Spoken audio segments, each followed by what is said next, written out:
আমি আমাৰ স্বাস্থ্যৰ ইমান সামৰ্থ্য নাই আমাৰ পইচা দিবলৈ। আমি মুখ্যমন্ত্ৰী ছাৰলৈ ইয়াৰ পৰা আমি অনুৰোধ জনাইছোঁ আমাক যেন সহায় কৰে। মন্টু দাস তেওঁ গছৰ পৰা পৰি পেলাই হাতটো ভৰি কঁকালটো ভাগিছে। সেইবিলাক আমি ট্ৰিটমেণ্ট কৰিছিলোঁ বা হেৰিলৈ নিছিলোঁ, তাৰপৰা ইয়ালৈ পঠিয়ালোঁ, মেডিকেললৈ গৈছিলে, মেডিকেলৰ পৰা ইয়ালৈ পঠিয়ালোঁ।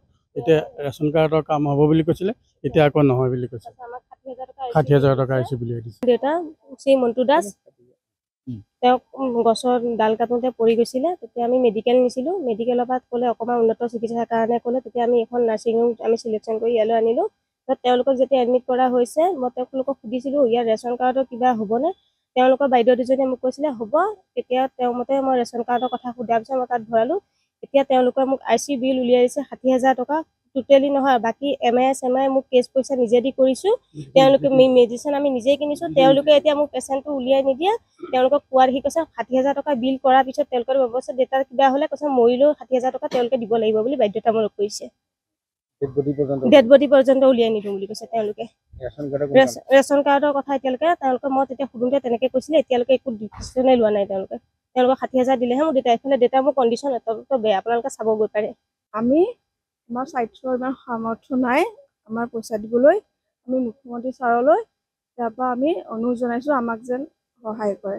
মন্টু দাস তেওঁ গছৰ পৰা পৰি পেলাই হাতটো ভৰি কঁকালটো ভাগিছে। সেইবিলাক আমি ট্ৰিটমেণ্ট কৰিছিলোঁ বা হেৰিলৈ নিছিলোঁ, তাৰপৰা ইয়ালৈ পঠিয়ালোঁ, মেডিকেললৈ গৈছিলে, মেডিকেলৰ পৰা ইয়ালৈ পঠিয়ালোঁ। এতিয়া ৰেচন কাৰ্ডৰ কাম হ'ব বুলি কৈছিলে, এতিয়া আকৌ নহয় বুলি কৈছে।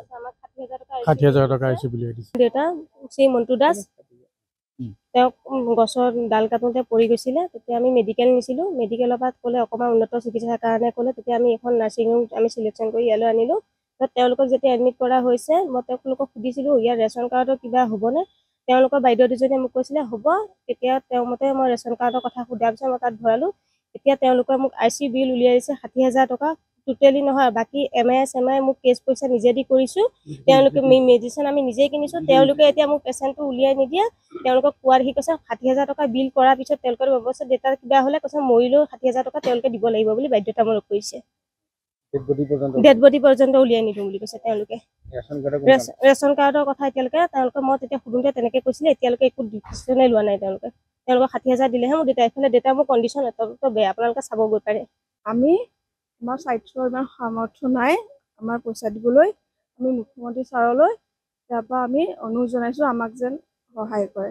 মন্টু দাস তেওঁ গছৰ পৰা পৰি পেলাই হাতটো ভৰি কঁকালটো ভাগিছে।